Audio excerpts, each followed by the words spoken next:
Kedua, apakah kejadian di masa lalu itu memengaruhi kondisi sekarang? Benar seperti itu ya pertanyaannya ya.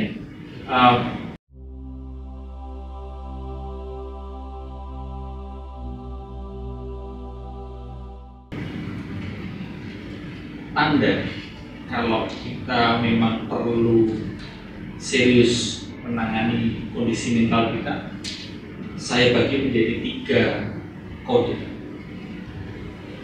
Pertama, kreasi.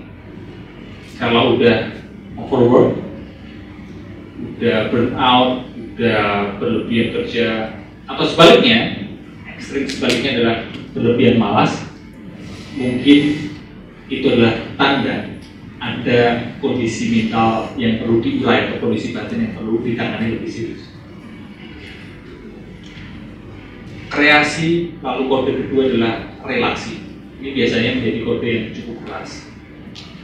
Hubungan dengan orang menjadi tidak nyaman, menjadi dikit-dikit kita marah, emosian, merasa menang sendiri, lalu sampai mengurung diri sendiri, nggak mau berinteraksi sosial dengan yang lain. Itu bisa jadi tanda perlu penanganan serius untuk mentalnya. Kreasi, relasi, dan yang ketiga terakhir adalah rekreasi. Maksudnya bagaimana kualitas istirahat. Kalau kita susah tidurnya, kualitas tidur kita amburadul, tiap malam tiba-tiba bangun, bahkan misalnya teringat karena sangat cemasnya, tersengal-sengal nafasnya. Lalu bisa juga pada waktu weekend misalnya, beneran gak ada tuntutan kerja tapi susah sekali mendapatkan momen jenak. Pernah ngalamin nggak teman-teman? Misal weekend gak ada tuntutan kerja sama sekali nih, gak ada rekan kerja atau atasan yang mau minta kerja, itu gak ada. Kamu duduk di rumah, di teras atau di ruang keluarga, kamu merasa berdosa ya kalau nggak ngapa-ngapain. Aku harus ngapa-ngapain ya, aku harus ngapa-ngapain. Bersihin rumah. Rumah kau udah bersih ya kan? Bersihin rumah tangga ya kan? Kita tidak jenak di kondisi rileks. Nah itu mungkin juga ada permasalahan mental atau permasalahan batin yang memang perlu dilihat. Tapi lebih jauh, sebenarnya nggak perlu menunggu kode untuk datang ke profesional. Layaknya kita nggak perlu jatuh sakit yang berat dulu untuk medical check up kan? Permasalahan fisik, kita nggak perlu menunggu sakit fisik yang berat dulu untuk konsultasi ke dokter.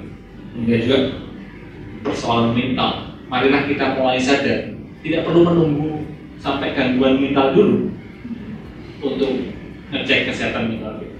Dan yang kedua, apakah kejadian di masa lalu itu memengaruhi kondisi sekarang? Benar seperti itu ya pertanyaannya ya. Iya, sangat memengaruhi. Salah satunya concern mengenai ACE ya. ACEs, Adverse Childhood Experiences. Apa yang kita alami di masa kecil, terutama yang kita dapatkan dari orang-orang terdekat, yang kita dapatkan dari orang tua kita, itu akan mempengaruhi kondisi kita pada waktu dewasa.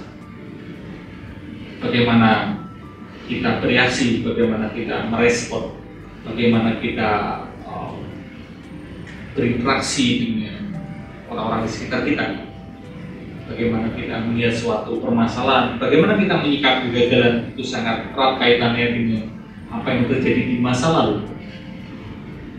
Apakah itu kalau dibiarin akan sembuh dengan sendirinya? Bergantung seberapa parah luka tersebut. Apakah waktu akan bisa menyembuhkan luka tersebut? Ungkapan itu sebenarnya kita lepas tanggung jawab gitu ya. Kita kepengen menggantungkan diri kita kepada waktu. Biarin waktu yang menyembuhkan luka ini. Puitis sekali. Tergantung lukanya. Seperti kalau kita kena silet misal, tersilet kulit kita, ya kita biarin, kita tiup selama beberapa hari dia akan sembuh dengan sendirinya. Tapi kalau lukanya parah, misal sampai patah, tangan kita, ya tentu tidak bisa, udahlah biarin aja. Karena perlu ke dokter gitu. Demikian juga persoalan hati. Kalau patah hati kita begitu parah, tentu kita perlu ke profesional, perlu bantuan dari orang lain. Tidak bisa biarin saja, biar waktu yang menyembuhkan luka itu. Itu kayak kalau kita menyerahkan semuanya kepada waktu, itu kayak kita nyiapin gelas, nyiapin air, nyiapin kopi. Kita kepengen bikin kopi, tapi kita tidak tuangkan itu semua ke dalam satu gelas, lalu kita hanya liatin aja, biarin waktu yang bikin kopi ini. Ya sampai selamanya nggak bisa jadi kopinya. Ya. Perlu upaya, perlu niat. Semoga itu merespon pertanyaan dari